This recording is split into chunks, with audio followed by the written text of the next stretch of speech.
Oh wow, welcome along. It's been a while. It's been a long time. But good things come to those who wait. Bit different to the usual video. I've got not a great deal to do to the M5 at the moment. It's laid up for winter after the last Nurburgring trip in October, and we're just getting ready for the next one in April. So that will potentially be the M5's last outing, as there is just no love for it anymore. Don't get me wrong, it's been a fun project, absolutely amazing project, but all good things come to an end, so the old bullshit saying is, and with things like that, yeah, we'll see. We'll see. I mean, I do sound a bit depressed about it, understandably, but yeah, last major outing to come in 2023 is going to be Nurburgring Circuit Days Bridge to Gantry Track Day. So we'll see how it gets on then. I know that Misha's keen to get her going it, and you know what? Fair play to him. We had a good chat at the October Track Day, and he was mega into the car, and yeah, just didn't get a chance to go out with him because he was super busy. But I did get to take Pancake for a walk around track, which was amazing. Pancake is such a fluffy dog. She's very nippy as well. Yeah, she likes ankles.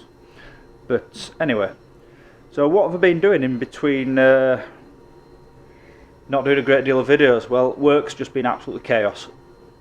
It's been training course after training course after training course. My life is like a conveyor belt of train drivers at the moment, and I'm exhausted. So I'm enjoying a bit of time off in December. I mean, my plan was to tidy all this up. I've got a lot of it tidied. I've created a lot of space in the garage. So if you notice that some machinery has been moved around. So the pillar drill is no longer here, radiator's been shifted back. The lathe is no longer in the far corner. And you may be wondering, why is this? Well, I now have an extra room. More garage. Oh yeah. So the project for 2022 was the garage extension. I've added an extra 19 square metres, which doesn't sound a lot off the top of your head, you know, trying to quantify that sort of space as a physical entity, but it's allowed me to have delightful equipment such as tyre fitting machinery, so fully automated tyre fitting equipment and wheel balancer, and it's allowed me to build a tyre rack in here instead of a shed and move things around, and get the old crotch rocket in here as well. So that's an appreciating classic, an old Thundercat, predecessor to the R6. Really nice to ride, very forgiving. So that's laid up for next year, keeping nice and toasty next to the radiator. I'll be going on paddock stands in due course, so it don't knacker the tyres up by them having sitting on the garage floor surface. So that's been this year's project. Wow, your building materials, extortion.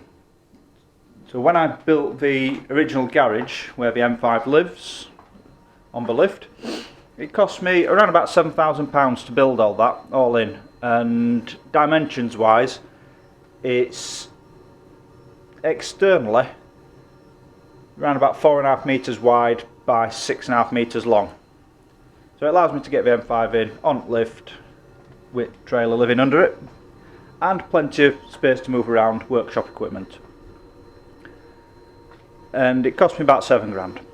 That was from digging the footings to putting the fake grass on the roof, and everything in between, central heating, painting, lighting, the lot.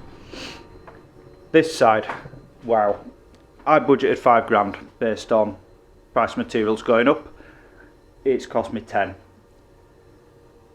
This just, price of materials is disgusting. And everybody's blaming a particular event going on in Far Eastern Europe along the border with a rather large country which nobody seems to like anymore. I'm not allowed to mention the name on here because YouTube will just pull this video. But a special military operation is being blamed for the price of everything going through the roof. Now, I understand that to an extent, but price gouging is rife, really is. But hey ho, enough rant. So this year's project has been the garage extension. That's why there's been no car videos. That's why the M5 has lived on the lift pretty much for 12 months, with the exception of one Nurburgring trip and a couple of track days. But it's still going well. So like I said earlier in the video, I really am unsure where to go with it next year. I do have a lot invested in it. Time, money, enjoyment, but the love for it just isn't there anymore. So we shall see. So it's just one of them things. But as it is running great still. The DCT conversion, which was the lockdown project, is still, that's still a love-hate relationship, which might explain some of the loss of love for the car overall, but nah, who knows.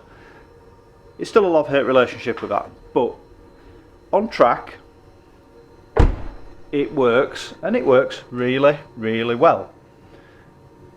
I can now drive it on the road as well without it wanting to stick my head through the windscreen every time I upshift, or scaring old Ms. Miggins on a downshift. So inside it still looks as great as it did the day that I finished it. Well, finished the transformation from almost concourse M5 to track car. Do I have any regrets about doing that? Oh yeah, boy, do I. I have lots of regrets about doing that. But you can't go fast and enjoy fun in an ornament that's sat there doing nothing.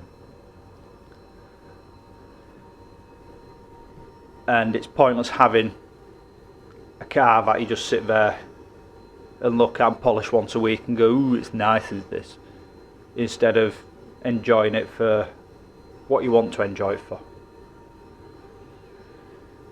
So yeah, hiatus time with that. That German slam door quality, great. But yeah, but the workshop space in here is brilliant. It's allowed me to do all sorts. So yeah, keeps me happy. So that's it really. I mean, a bit gratuitous M5 Nurburgring footage may be uploaded shortly from the October trip. The weather was disgusting. It rained all day, which was nice.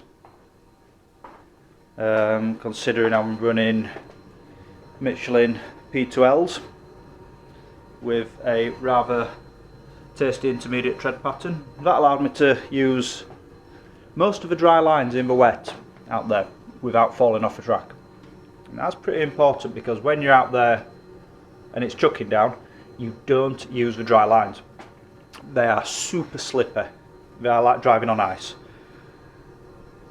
But if you've got the right tyres and you can utilise some of those lines, then it's great. Keeps you going quick.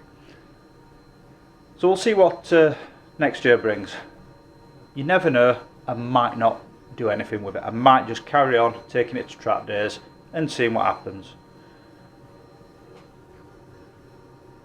we shall see.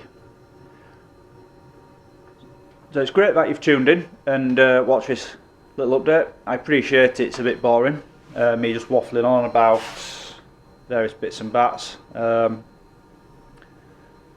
But for Garage Project hasn't been the only reason why I've been a little bit quiet on here. There's been some rather large life events, which has cost me an absolute small fortune through my own ideology. I'll leave it at that. So we'll catch you again soon, and just tune in and look forward to some more welcome along goodness. All the best for 2023 for everybody.